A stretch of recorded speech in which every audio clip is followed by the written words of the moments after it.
Assalamualaikum warahmatullahi wabarakatuh. Perkenalkan, nama saya Lita Hernisa dari kelas MN 23A. Di sini saya akan mempresentasikan tentang materi menganalisis pasar konsumen. Yang pertama, kita mulai memahami dari definisi pasar konsumen itu dulu. Nah, pasar konsumen adalah semua individu atau keluarga yang membeli barang dan jasa untuk dikonsumsi secara pribadi. Nah, di dalam pasar konsumen terdiri dari konsumen-konsumen yang dimana si konsumen tersebut memiliki tingkah laku dalam pembeliannya. Lanjut, di sini ada budaya. Secara definisi, budaya adalah susunan dasar nilai, persepsi, keinginan, dan tingkah laku yang dipelajari oleh anggota masyarakat dari keluarga dan institusi penting lainnya. Budaya berasal dari nilai dan persepsi serta keinginan dan tingkah laku yang sebenarnya disepakati oleh institusi, anggota masyarakat, dan juga keluarga. Contohnya seperti batik. Batik merupakan nilai-nilai tradisi, kreativitas, serta kearifan lokal yang diwariskan secara turun-temurun. Selanjutnya ada subudaya. Subudaya di sini adalah sekelompok orang yang saling bertukar nilai melalui pengalaman hidup dan situasi. Contoh subudaya di Indonesia biasanya berhubungan dengan produk makanan. Misalnya, beberapa kota besar di Pulau Jawa banyak sekali tempat-tempat makanan atau restoran yang mengkhususkan produk makanan atau masakan dari etnis tertentu. Misalnya, rumah makan Padang, rumah makan Sunda, dan lain-lain. Selanjutnya ada kelas sosial. Kelas sosial adalah masyarakat yang anggotanya memiliki nilai ketertarikan dan tingkah laku yang relatif permanen.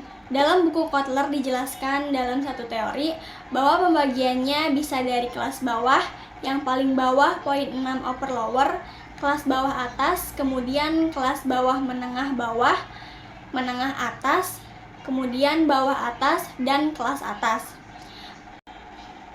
Selanjutnya di sini ada faktor sosial. Yang pertama ada kelompok referensi. Seorang konsumen seringkali memiliki teman dekat ataupun teman yang mereka bisa saling tukar pikiran. Nah, dengan adanya pertemanan tersebut, seorang konsumen bisa belajar dari rekomendasi yang diberikan oleh temannya. Yang kedua ada keluarga. Nah, biasanya pengaruh terbesar juga berasal dari keluarga. Misalnya, ketika kita masih kecil, kita ingin membeli sesuatu, biasanya orang tua ikut memberikan masukan atau ikut memberikan keputusan. Bahkan, mungkin keputusan tersebut berasal dari orang tua. Dan yang ketiga, ada peran dan status. Peran dan status di sini bicara mengenai bagaimana peran orang dari berbagai macam komunitas. Sebagai contoh, ketika di rumah berperan sebagai seorang ayah dan sebagai seorang suami. Ketika dia berada di kantor, dia berperan sebagai manajer. Kemudian, ketika berada di masyarakat, dia sebagai salah satu pengurus organisasi. Sehingga, peran setiap orang yang berbeda-beda itu juga bisa mempengaruhi bagaimana dia berperilaku dan bertingkah laku. Nah, berikutnya adalah faktor pribadi. Di dalam faktor pribadi terdiri dari usia dan tahap siklus, pekerjaan dan keadaan ekonomi, kepribadian dan konsep diri. Terakhir ada gaya hidup dan nilai. Yang pertama ada usia dan tahap siklus. Dilihat dari usia, menurut RBC Royal Bank, ada 5 tahapan fragmen dari konsumen mulai dari usia muda, yaitu di bawah 18 tahun, biasa anak-anak SMA, SMP, kemudian SD, di mana mereka sangat bergantung sepenuhnya dengan orang tua dan teman-teman. Kemudian, getting started atau baru memulai adalah usia 18 sampai 35 tahun, di mana dalam fase ini orang baru pertama kali berkeluarga, baru pertama kali bekerja, dan baru pertama kali mendapatkan gaji. Nah, kemudian ada pembangun. Di sini adalah orang yang sudah mulai menapaki karir dengan lebih baik, mulai membangun karir, kemudian mungkin mendapatkan anak yang kedua. Jadi intinya sudah mulai membangun keluarga yang lebih stabil. Untuk akumulator, biasanya lebih menginvestasikan uang untuk pensiun agar bisa mempersiapkan diri dengan baik di masa tua. Dan preserver atau pemelihara Usia di atas 60 akan lebih berbeda lagi karena preserver ini biasanya kondisinya sudah pensiun, sehingga uang yang dikeluarkan lebih banyak ke produk kesehatan. Selanjutnya ada pekerjaan dan lingkungan ekonomi.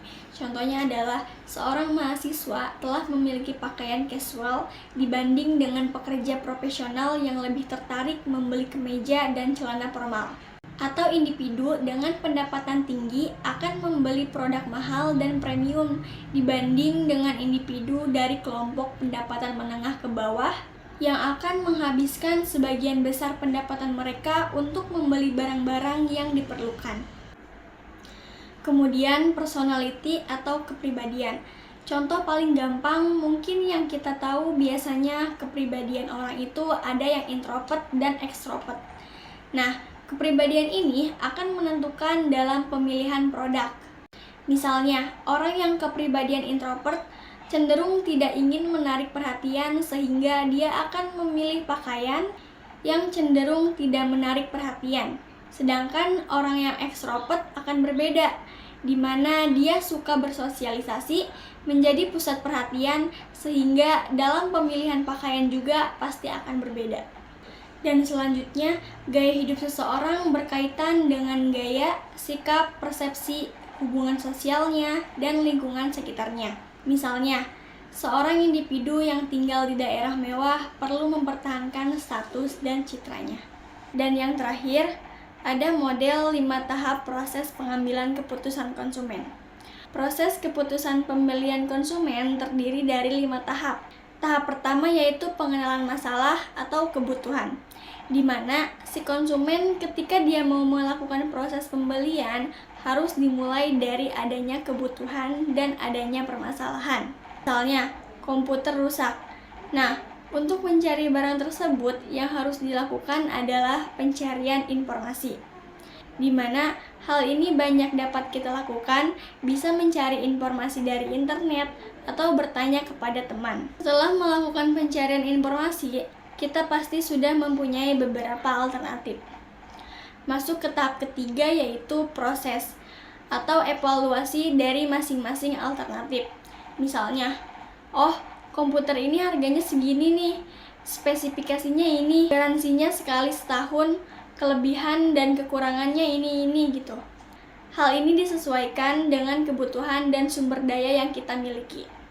Lalu, kita memilih salah satu dari beberapa komputer tersebut dan membelinya.